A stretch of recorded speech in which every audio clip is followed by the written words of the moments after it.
mwezi wa 8. Nimebahatika kusoma shule ya msingi Mzimuni. Kamaliza elimu yangu ya msingi mwaka 2002. Kwa sikubahatika kuchaguliwa. Basi mwaka 2004 nikajiunga sekondari Mabibo NIT, chuo cha usafirishaji. Nikasoma form 1 hadi form 4. Sema ilipofika mwezi wa 8 kidogo kukaa kuna mambo ya kifamilia kidogo, kwa hiyo nikashindwa kufanya mtihani wa sekondari. After hapo nilikuwa bado naendelea na mambo ya sports. Nilikuwa napenda sana sports na nikaruka sarakasi, maana kipindi kile wakati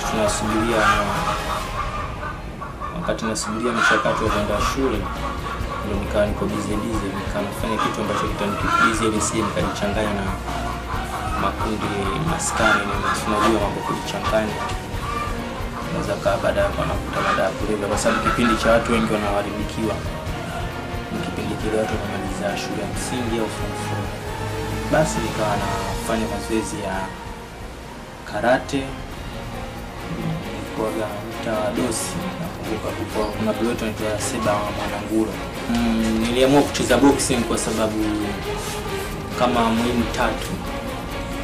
Namba 1, kwa vile kipindi kile niko peke yangu sina kufanya, ndio maana nikasema ngoja nifanye mazoezi, lakini nikajikuta kwamba najua boxing kuliko nilikuwa nadhania mimi, kwa sababu nilikuwa nataka self defense, lakini kuna watu ambao walikuwa wanapanda kwenye ring kipindi kile pale kwa babu nakumbuka, lakini naambia ukishapigana mashindano ushakuwa bingwa mkoa namba 3, lakini wewe kwenye sparring unacheza naye na unamudu fresh. Basi kocha wangu akanishauri, bwana inabidi leo ufanye mazoezi ili unapanda kwenye ring, kwa sababu una nguvu to age pia, kwa sababu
Ilipofika tarehe 17 mwezi wa 4 mwaka 2005 nikaingia kwenye mashindano ya mkoa.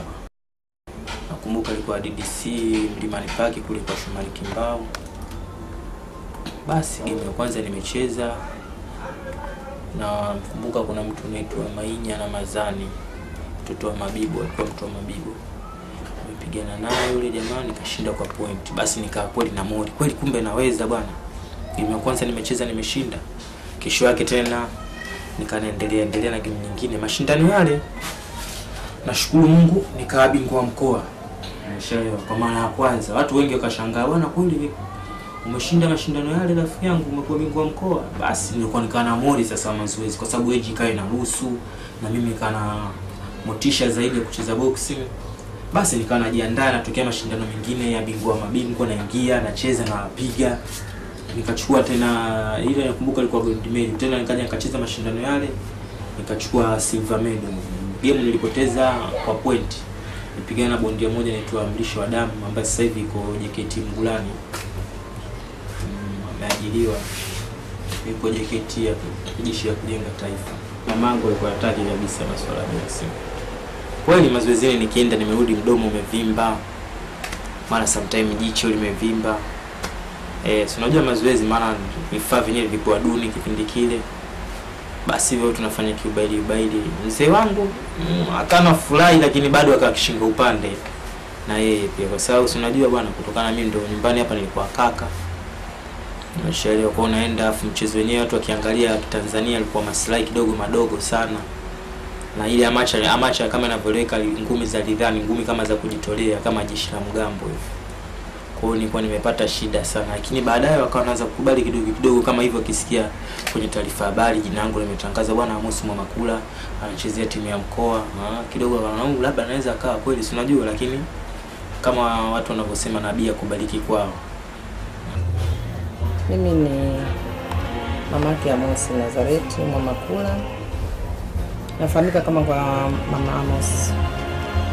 Amos ni mtoto wangu wa kwanza katika familia ya watoto watatu. Amos tangu utotoni vitu alivyokuwa anapenda. Kwanza alikuwa anapenda sana mifugo. Yeye kusema mifugo na ufugwa na isofugwa, wadudu. Amos anaweza kumtafuta hapa mtaani, Amos ipo wapi? Ukaambia hivyo bondeni anavua samaki. Amos ashafuga mpaka nge. Ashafuga mpaka nyoka. Tukajua mtoto atakuwa mfugaji. Siku nyingine alichukua mzinga akamtengeneza kapaka asali, anafuga nyuki. Kwa tukajua huyu atakuja kuwa mfugaji. Lakini siku zinazozidi kwenda kana badilika. Na kusema za ukweli, katika makuzi yake hapa mtaani watu walikuwa ni ana bahati sana kupendwa na watu. Hata sasa hivi bado anazidi kupendwa na watu. Lakini kinachosababisha kwanza alikuwa apendi ugomvi. Lakini hapo katika ukuaji wa vijana, si unajua tena, akionewa yeye hapo akubali. Ilikuwa ni ngumi mtu. Baadaye tukawa tunamuonya, tunaambia kupigana sio kuzuri. Sasa tulikuwa tunamleta katika maadili ya kumpenda Mungu na hofu ya Mungu, anapenda kusali. Anajua kwamba Mungu ndio muweza wa kila kitu. Hapo tunamlea katika mafunzo ya kumpenda Mungu. Sasa hapo katika mchezo wake wa ngumi, mwanzo kabisa mimi si kuchukulia kama ni mchezo mzuri. Kwa sababu alipoanza mwanzo Karet nilikuwa napenda, naona ni mchezo haina hatari sana. Kwa tunamsupport, anatuonyesha show zake na kakake mmoja anaitwa Maon, kakake Binani. Baadaye bana tukaja kuona mtu anabeba vyuma. Mara anafanya mazoezi ya ngumi. Mara anatungula, alikuwa anatoroka. Alikuwa asemi kabisa kama anaenda kwenye mapambano ya ngumi. Ndio akirudi mara ananundu, mara kachanika. Baadaye kabidi nizoee, nikajua kwamba huyu mimi sina uwezo wa kulinda uhai wake, kwa sababu kufa unaweza kufa kwa mambo mengine mengi tu. Sio lazima iwe ngumi.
kuwa mtaalamu. Kwa tunamsupport mpaka mwisho wake mwenyewe anapotuelezea kwamba amekuwa amepata au ma sponsors, wadhamini, na tunaona ni watu ambao wana heshima zao, wanakuja kututafuta, wanatuona, wanatuelezea. Najua ni vitu vya maendeleo. Chochote mtoto anachokifanya anakipenda kutoka moyoni, unajua atakifanya kwa bidii zake zote. Huwezi kumpangia mtu afanye kitu ambacho unakipenda wewe mzazi. Hiyo tumekwisha kujifunza kabisa kwamba tumsupport kwa kitu ambacho kiko ndani ya uwezo wake na kitu anachokipenda. Ndicho tunachokifanya sasa hivi sisi wazazi wote wawili. Pia naona ameingia kwenye fani ya music. Hii fani ya music ni nzuri sana kwa sababu yenyewe nayo ni kama ajira moja wapo. Japo mwanzo alikuwa anaimba kama kwa ajili ya fani tu na kujifurahisha mwenyewe. Lakini ninachomshauri zaidi mimi mwenyewe binafsi ningependelea zaidi kwa sababu Amos amelelewa kwa mazingira ya kumjua Mungu na kumpenda Mungu. Nilipenda sana mimi kama mama yake, hata mwenyewe anajua kama nilimwambia aimbe nyimbo za gospel, ndo naamini kwamba zitamtoa na ndizo atapendeza zaidi. Lakini bado naona hajaamua, lakini naamini ipo siku atasimama ulingoni atakuwa naimba kwa kumsifu Mungu. Kwa sababu Amos amelelewa kwa mazingira ya kumjua Mungu na kumpenda Mungu. Nilipenda sana mimi kama mama yake, hata mwenyewe anajua kama nilimwambia aimbe nyimbo za gospel, ndo naamini kwamba zitamtoa na ndizo atapendeza zaidi. Lakini bado naona hajaamua, lakini naamini ipo siku atasimama ulingoni atakuwa naimba kwa kumsifu Mungu.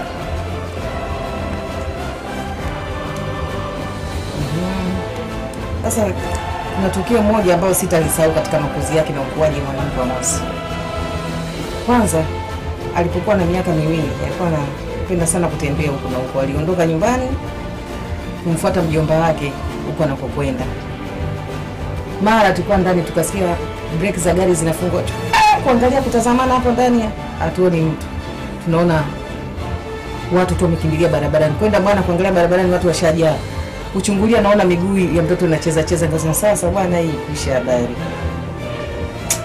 Mungu mkubwa, nilikwenda tukakuta mtoto yuko chini ya mvungu wa gari Toyota Karina na kupoka nziza. Nilichofanya niliinama na kumvuta tu na kumtoa mtoto taratibu. Nikakimbia naye huko nyuma, yaliyotokea sijui. Lakini cha ajabu ile gari hajamgusa hata mahali popote, alikuwa mzima. Hapo nikajua kweli Mungu anaweza kumlinda mtoto hata asipokuwa kwenye mikono yako.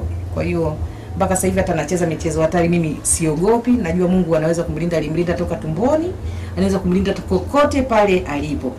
Mwaka 2009 sasa kwa pambano ambalo sitolisahau ambao nilipigana na bingwa wa Tanzania anaitwa Nasa Mafuru.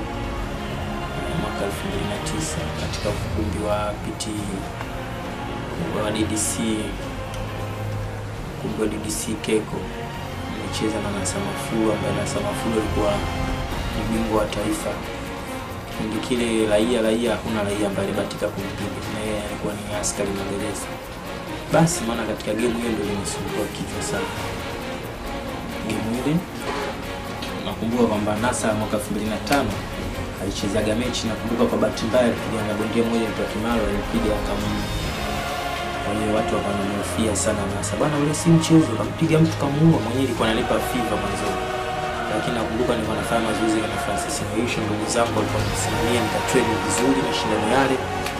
Basi nikampiga bwana Nasa Mafuru. Hiyo ndio game ambayo sitoisahau. Hii bongo flava nafanya hip hop, nafanya style nyingine mchanganyiko.